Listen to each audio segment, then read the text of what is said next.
Okay, and we are live. Hello, this is Anna Laura Brown, and welcome to this presentation on the 7 reasons why you can't sleep and what you can do about it. So let me screen share. Let's start. Okay, yes. So the title of this presentation is Why Can't I Sleep? 7 reasons why you aren't sleeping and how to start sleeping every night right now. Okay, so what we're going to cover in this presentation is first of all, we'll talk a little bit about me, who I am, and why I'm qualified to help you learn how to sleep better, why sleep is so important. Then we'll cover the 7 reasons why you aren't sleeping and what you can do about it, as well as some ways to start sleeping now. Okay, so about me, I'm Anna Laura Brown. I'm a certified health coach. I study with the Institute of Integrative Nutrition, which, if you want to know more about my program, you can go to the website integrativenutrition.com. I used to have problems sleeping. In fact, I used to have pretty significant problems sleeping. And occasionally I still will, but now that I've learned the reasons why people struggle to sleep and different ways and strategies that you can use to get more sleep, it's pretty rare that I don't get a good high quality night's sleep of at least 6 hours of sleep in one night. And so, like I said, I figured out what works and what doesn't work. And my strategies do not focus on drugs. So that does not necessarily mean that there aren't some people who need to take a sleeping pill. However, I'm not a big fan of using them long term, especially. And so these will help assist you in, potentially not using sleeping pills. And obviously, if you're on them currently, this is something you have to take up with a doctor. This is not something that I can help you with. However, if you're not on them and you don't want to be on them, or if you're on them and you want your doctor to help you get off them, this will give you some ideas, tips, and strategies about how to get good, high quality sleep naturally. And one of the things that I specialize in is helping people with allergies and food sensitivities. And these do actually play a role in your sleep. In fact, they play a bigger role in your sleep than a lot of people realize. Okay, so the reason number one as to why you can't sleep is you have some kind of a physical problem. Now, this is obviously the most obvious for most people and the one that people think of first. So, this may be something like you may be snoring, you may have a deviated septum or some kind of a problem with your mouth or your teeth. So, maybe you're grinding your teeth, you may have neuropathy, you may have a Charlie horse, you may have some kind of pain. So, migraines, back pain, headaches, knee pain, that kind of thing. And so, you have some sort of a physical issue and some sort of pain, and it's something that is pretty obvious. In other words, it isn't something that is subtle or something that you're not aware of. This is an actual physical problem that you know that you have and that you know is going on. So, what can you do about it? So, the first thing that you want to do is get checked by a doctor who specializes in your specific problem. So, you want to avoid just going to a generalist doctor, a doctor who might be tempted to just give you a sleeping pill, and focus on the specific kind of specialist who can actually help you with the problem you have. So, for example, if you have a deviated septum, you need to see an ENT, an ear, nose, and throat doctor. And if you're not sure if you have one of those, or if you have an issue where you grind your teeth a lot at night, or you have something like um, any kind of like pain in your mouth, your nose, your ears, if you have a tendency to get a lot of sore throats, things like that, then I highly recommend you see one. I actually myself had deviated septum nose surgery from an ENT back in 2007. And I'll tell you, it was one of the most painful surgeries I've ever had in my life. But it was really life changing when it comes to helping me get a higher quality sleep because my entire nose was completely blocked off and I was totally unable to breathe through my nose at all. So it really had a big impact on me. Another thing you also can do is to help with some of the pain and symptoms, and even in some cases to fix some things, is to try chiropractic and or acupuncture.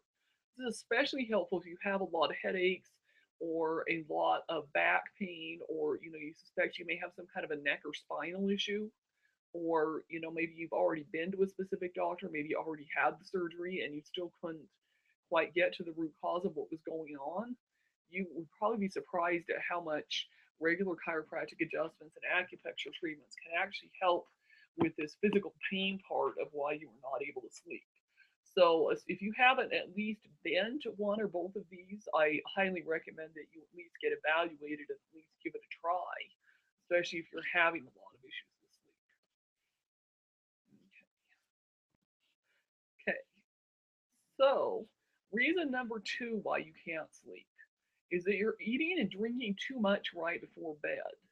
And this is another one that you would think would be obvious, but this isn't always something that people are aware of. And this can be a challenge, but one that you can overcome. So, what can you do about it? So, for this one, I recommend keeping a sleep journal and tracking everything that you eat and drink after 5 p.m., as well as a few other things.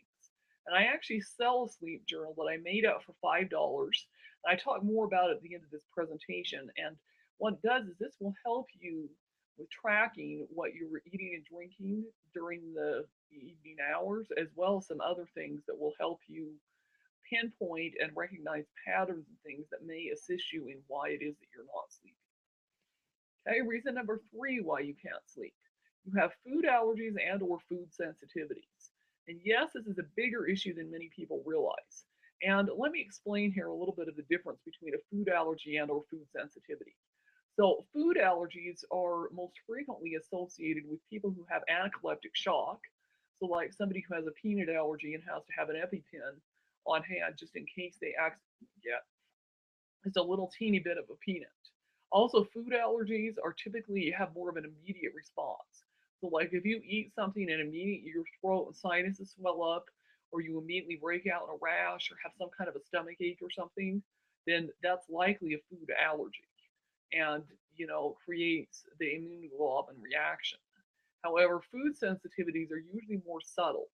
So that means something where you may not have a reaction to something until a day or two later. And both of these can be disruptive to sleep. But food sensitivities typically are more disruptive to sleep, especially since if you're allergic to something, you probably know it. Whereas if you have a food sensitivity, you may or may not know that you have it, and it may really be disrupting with your sleep. So, for example, I have an issue, a little bit of a moderate food sensitivity to blueberries. And so I found that if I eat any blueberries after 10 a.m., it will impact my sleep and that following night. And it sounds really weird, but it just does. In fact, I've had a couple of experiences where I eat them around dinner time and I literally can't go to sleep that night at all. So, what you eat really has a big impact on you. And this is something that I discuss in more detail in like the sleep journal, or as I will explain at the end, I also have a Get Higher Quality Sleep e-course. It's a 30-day e-course program and training coaching program to help you get more sleep. And all I can say is that there have been studies done as well on this that have said that the food you eat does impact your sleep. And this is probably not something that you will hear from a lot of Western medicine allopathic doctors, but it really is something that you need to take a look at, especially if you're having a lot of issues with sleep and you've tried a lot of other things. Okay, what you can do about it. You can do what's called an elimination diet, which is the gold standard on how to figure out what foods may be bothering you, or you can get tested with some kind of a test like the ALCAT test, which is what I did. And then you can work on removing those foods from your diet. And this is, again, something that I walk through in really big detail in my Get More Sleep Now e course that I will talk about at the end of this presentation. The gist of it is that if foods are bothering you in your sleep, then this is something that may take you a few months to work on, but it's something that you really are going to need to do if you want to get high quality sleep. Okay, reason number four why you can't sleep. You have too many problems and worries, and you're always thinking about what is going on in your life, and it's hard to shut down your mind. So, this is a common one that occurs with a lot of entrepreneurs, people that are working a lot, or people that have a lot of young children, or people that just maybe you just lost your job and you're worried about getting a new one. In other words, if you constantly have a lot of thoughts going through your head, and you're struggling to shut down your mind at night and sleep, then this can be an issue too. And along with that, I highly recommend, because it is a distraction, has been proven to cause problems, that unless you work a job where you're on call in the middle of the night and are required to have your phone on, or unless you're actually expecting some kind of a emergency call of some kind or something, I recommend you actually take your cell phone and you turn it all the way off at night. So this doesn't mean putting it on vibrate or silent. This means actually turning the entire phone off. And some people also don't do it because they use it as their alarm. Well, I recommend getting a separate alarm to wake up in the morning and not your phone. And then storing your phone, away from your bed so that it isn't there and you're not sitting there thinking about what may or may not be going on your phone all night long. And some people, can handle having it on. But if you are watching this, I'm assuming you're having troubles with sleeping. And so this is definitely something you need to work on. Okay, so what can you do about it? So you can try listening like some classical music to help calm you down. You can also try hypnotherapy, which is a little different than hypnosis. Hypnosis is kind of the amusement thing that a lot of people associate with hypnotherapy. But hypnotherapy uses hypnosis, but it's used more in a medical sense to help with different kinds of physical and mental problems. And if you're having really big issues with sleep, then you may want to consider that. There also is music that has hypnosis built into it. And if you want some recommendations about that, I could give you some. I do, again, also talk more about that in my Get More Sleep Now e-course. And then there are also some essential oils that can help. So things like, for example, lavender can actually help create more of a calmer, more peaceful mood for you and could potentially help you sleep better. Right? It's not a guarantee. It does work for some people, for others it doesn't. And then along with that, I didn't write that on this slide, but you also try to identify some of the key things that really are bothering you in your life where you may be out of alignment, maybe having relationship issues, money issues, things like that, and then work on improving those so that you will be able to sleep better at night. And then another thing that I also didn't include on here, but to maybe potentially journal about what's bothering you, just get it out on paper right before you go to bed, and be able to help yourself prepare better for sleep, and even tell yourself, I need to go to sleep and I need to get these things off my mind for right now so that I can have better quality sleep. And this is something that will take practice to be able to do, but it definitely is worth it. Okay, reason number 5 why you can't sleep. Your bedroom has distractions. This is another common one that most people are familiar with, but yet they don't always do everything that they need to do to get this fixed. So these include things such as dogs, cats, and other pets.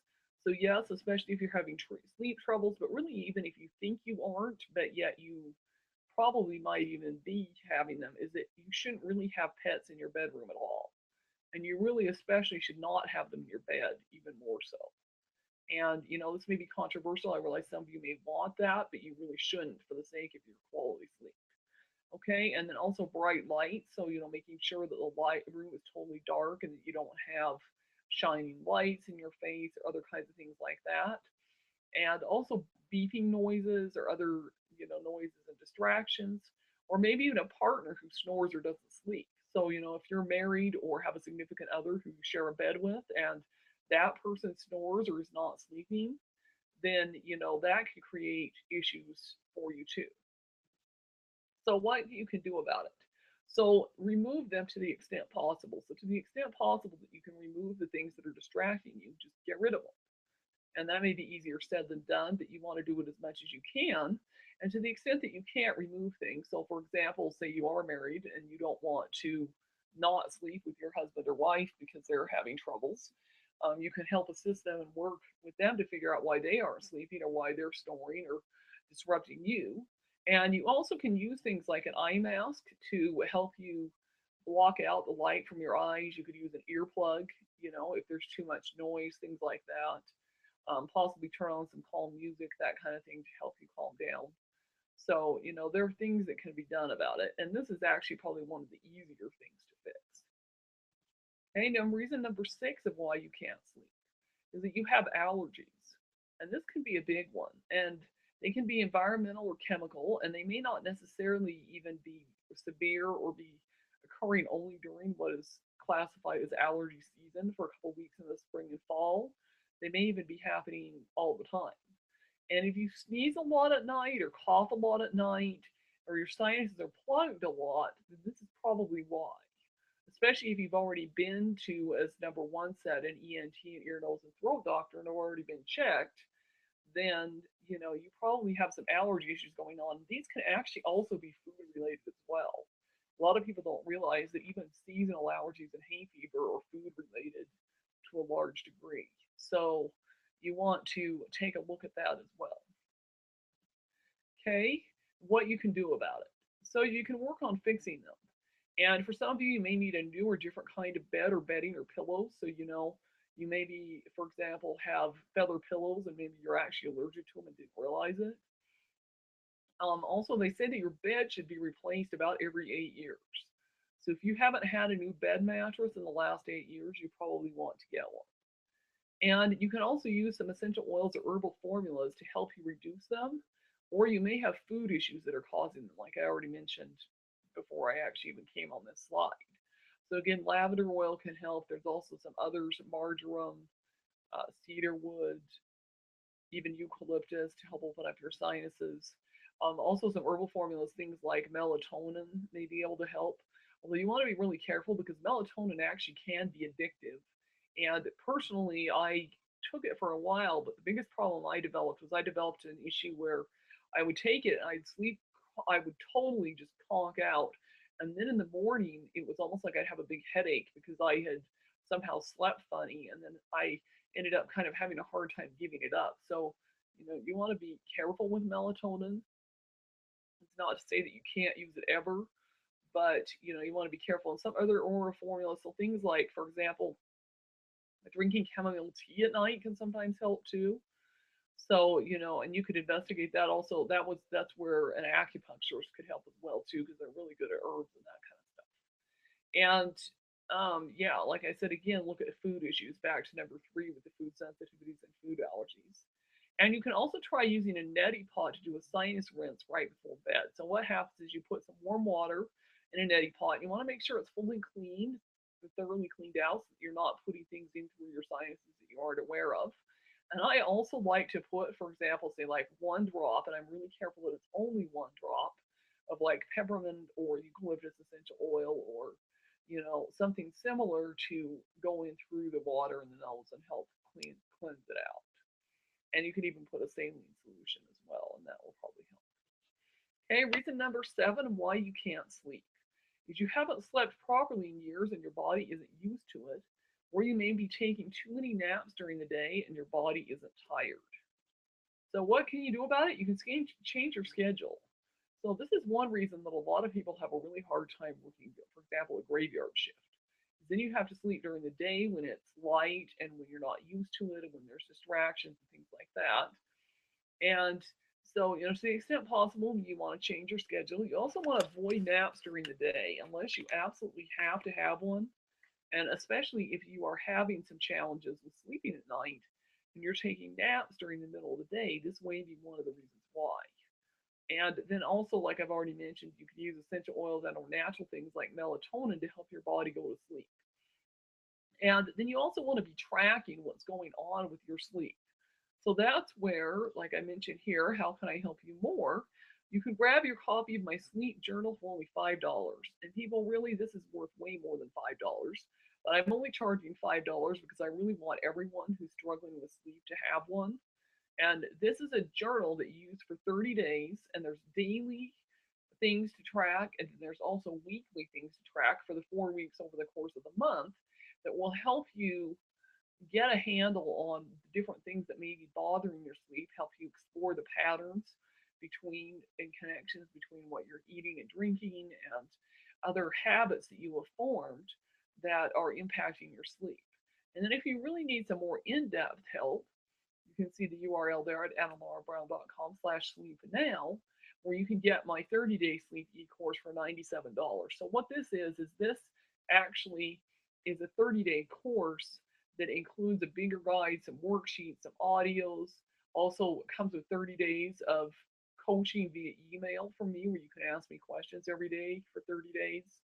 And then it also comes with a 1-hour comprehensive Get Sleep wellness consultation where we talk one-on-one over the phone or Skype, or if you're in the local area of northern Utah, we can meet up in person And we really dig deep and take a look at what is causing your sleep issues and offer different solutions about how to help you. So anyway, I highly recommend that you at least take me up on the sleep journal for $5 because let's face it, even buying a bottle of melatonin is going to cost more than that. And in any case, I hope that you have found this presentation helpful and that you will use the steps and strategies in this video to start getting more sleep tonight.